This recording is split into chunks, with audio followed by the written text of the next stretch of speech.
आज हम क्लाइमेटोलॉजी के अंतर्गत वाताग्र का अध्ययन करेंगे। वाताग्र या फ्रंट, जब दो विपरीत स्वभाव वाली वायु राशियां एक दूसरे के संपर्क में आती है तो इनके बीच एक असातत्य पृष्ठ का निर्माण हो जाता है। इसे ही वाताग्र कहा जाता है। दूसरे शब्दों में कहा जाए तो इस प्रकार का वाताग्र वह सीमातल है जो दो वायु राशियों को एक दूसरे से अलग करता है।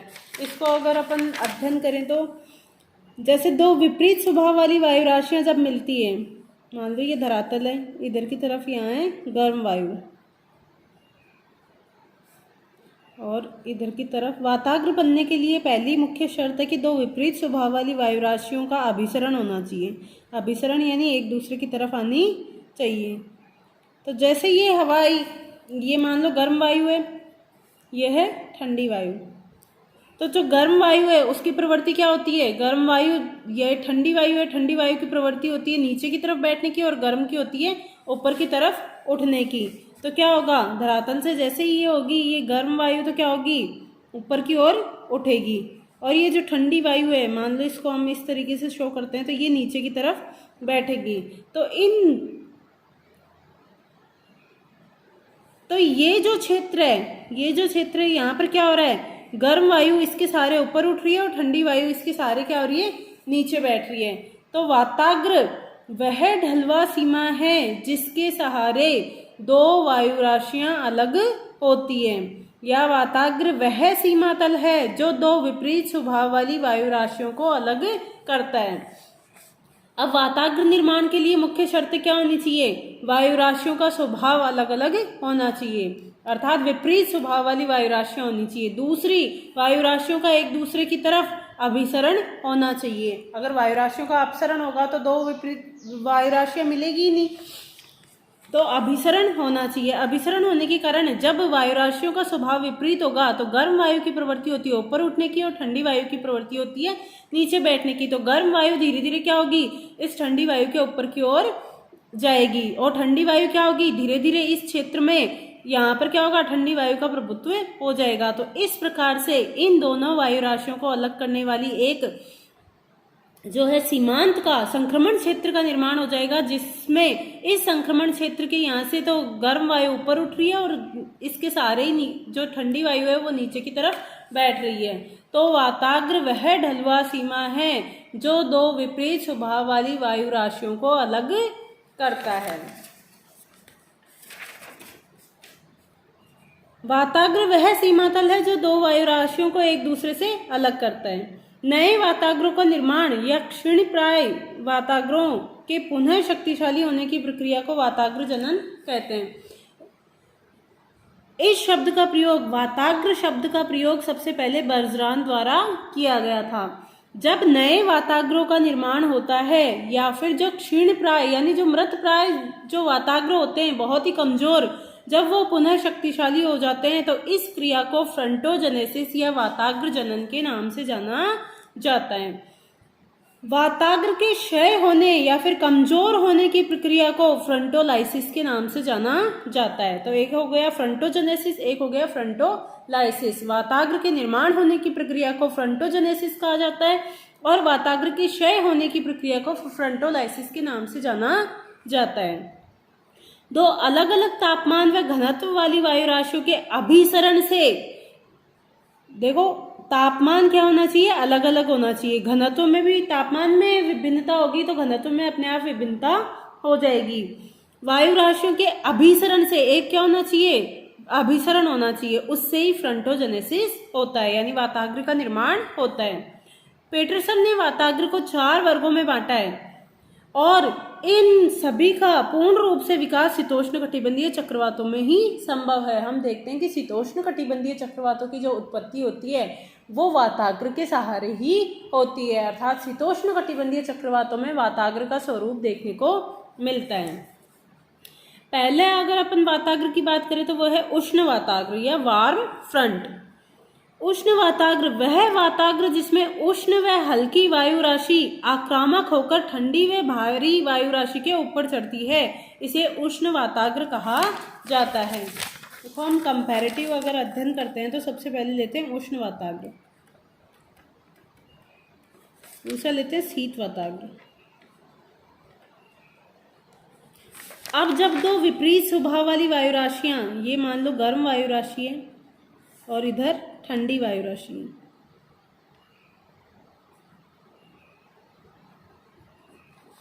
ठीक है, ये धरातल है। अब धरातल के सहारे जब गर्म वायु राशि और ठंडी वायु राशि आपस में एक दूसरे की तरफ आ रही है तो क्या होगा? अगर गर्म वायु राशि आक्रामक है, गर्म वायु राशि आक्रामक है तो क्या होगा? धीरे धीरे ये इस क्षेत्र से ऊपर की ओर चढ़ना प्रारंभ कर देगी, ठीक है। गर्म वायु राशि क्या होगी? धीरे धीरे ऊपर की ओर उठेगी, ठीक है। जब गर्म वायु राशि क्या होगी? ठंडी वायु राशि के ऊपर धीरे धीरे उठना प्रारंभ कर देगी, तो इससे जिस फ्रंट का निर्माण होता है उस वाताग्र को उष्ण वाताग्र के नाम से जाना जाता है। यानी जब गर्म हवा आक्रामक होकर ठंडी वायु राशि के ऊपर उठेगी, आक्रामक है गर्म वायु राशि, जब ठंडी वायु राशि के ऊपर उठेगी तो जो ढलवा सीमा का निर्माण होगा उसे उष्ण वाताग्र के नाम से जाना जाता है। क्योंकि गर्म वायु क्या होगी? धीरे धीरे ऊपर की ओर उठेगी, तो जिसके कारण ये जो वाताग्र का ढाल होगा ये क्या होगा? कम होगा। इसका ढाल होता है लगभग 1:100 से 1:400। अब इसमें 1:100 या 1:400 का क्या मतलब है? इसका मतलब होता है कि जब 1:100, इससे तात्पर्य है कि जब वायु राशि 1 किलोमीटर की ऊंचाई प्राप्त कर लेगी, यानी यह धरातल से लगभग 1 किलोमीटर ऊंचाई प्राप्त कर लेगी, तब वह धरातल पर 100 किलोमीटर से 400 किलोमीटर की लंबाई तय कर लेगी। अर्थात ये ऊंचाई और धरातल पर तय की गई दूरी का अनुपात है। गर्म वायु राशि का धरातल से ऊंचाई व धरातल पर दूरी का अनुपात ही इसके ढाल को प्रदर्शित करता है। अर्थात जब गर्म वायु 1 किलोमीटर धरातल से लगभग 1 किलोमीटर ऊपर उठ जाएगी, तब वह धरातल पर लगभग 100 से 400 किलोमीटर की दूरी तय कर लेगी, जिसके कारण इसका ढाल क्या होगा? अगर देखा जाए तो इसका ढाल क्या होता है? मंद ढाल होता है।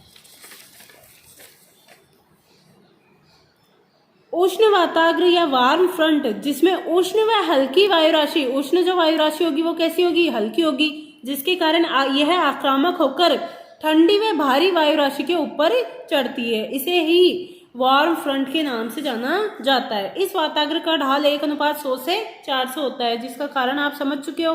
क्योंकि गर्म वायु राशि ऊपर उठेगी तो वो अपेक्षाकृत क्या होगी? उसकी जो गति होगी वो क्या होगी? धीमी होगी। इस वाताग्र में विभिन्न ऊंचाई पर विभिन्न प्रकार के मेघों का निर्माण होता है। इस वाताग्र की ढाल हल्की होने के कारण, ढाल क्या है? कम है, जिसके कारण मौसम परिवर्तन में कई दिन लग जाते हैं। क्योंकि गर्म वायु राशि धीरे धीरे क्या हो रही है? धीरे धीरे ऊपर की धरातल से ऊपर उठ रही है, जिसके कारण मौसम में परिवर्तन आने में यहाँ पे समय लगता है। किसी स्थान से जब उष्ण वाताग्र गुजरता है तो वहां तापमान में व वायुदाब दोनों में वृद्धि अंकित की जाती है। उष्ण वाताग्र में वर्षा धीरे धीरे और लंबे समय तक होती है। उष्ण वाताग्र में वर्षा धीरे धीरे इसलिए होती है कि जब उष्ण वायु ऊपर की ओर उठती है तो धीरे धीरे सैचुरेशन की अवस्था प्राप्त करती है, जिसके कारण स्तरीय वर्षी मेघों का निर्माण होता है। और स्तरीय वर्षी मेघों का जो विशेषता होती है वो क्या होती है? लंबे समय तक और धीरे धीरे वर्षा करने की प्रवृत्ति होती है। अब अपन बात करते हैं शीत वाताग्र या कोल्ड फ्रंट की। तो एक बार इसको पढ़ लेते हैं। जब ठंडी व भारी वायु राशि आक्रामक होती है तथा गर्म व हल्की वायु को तेजी से ऊपर उठा देती है तो शीत वाताग्र का निर्माण होता है। शीत वाताग्र का ढाल उष्ण वाताग्र की तुलना में 4 गुना होता है, 1:25 से 1:100। किसी स्थान से इस वाताग्र के गुजरने पर तापमान में कमी, वायुदाब में वृद्धि अंकित की जाती है। जैसे यहाँ पर क्या होगा? तापमान में तो वृद्धि और वायुदाब में कमी अंकित की जाती है, ठीक है। यहाँ वायुदाब में कमी होगा। ठंडी वायु राशि द्वारा गर्म वायु राशि को तेजी से ऊपर उठाने के कारण बिजली की गरज के साथ मूसलाधार वर्षा होती है। उष्ण वाताग्र की तुलना में वर्षा की मात्रा भी कम होती है और अवधि भी कम होती है। तो इसको हम इस प्रकार से समझते हैं। जैसे उष्ण वाताग्र में हमने क्या देखा था? देखो वाताग्र का नाम उसी वायु राशि के आधार पर पड़ा है जो वायु राशि क्या होगी, आक्रामक होगी। जैसे उष्ण वाताग्र में या फिर वार्म फ्रंट में क्या होता है, जो वार्म वायु राशि होती है, गर्म वायु राशि होती है, वो आक्रामक होकर ऊपर की ओर उठती है। तो शीत वाताग्र में क्या होगा, जब मान लो इधर उष्ण वायु है और इधर कैसी है, गर्म वायु राशि है और इधर शीत वायु राशि है, तो इसमें क्या होगी, जो गर्म या जो ठंडी वायु राशि है वो क्या होगी, आक्रामक होगी। अब ठंडी वायु राशि आक्रामक है तो तेजी से क्या होगी, जब ठंडी वायु है तो ये इसकी प्रवृत्ति होगी तीव्र गति से नीचे की ओर बैठने की, तो जिसके कारण क्या होगा, ये ठंडी वायु राशि तीव्र गति से नीचे की ओर इस वायु राशि के अंदर जब प्रवेश करती है तो तेजी से नीचे की ओर बैठती है।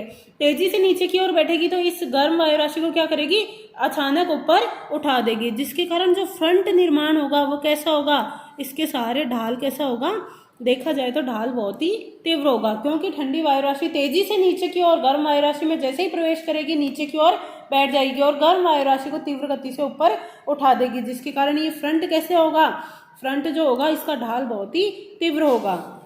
और ढाल की अगर बात की जाए तो ये ढाल कैसा होगा, 1:25 से 1:100।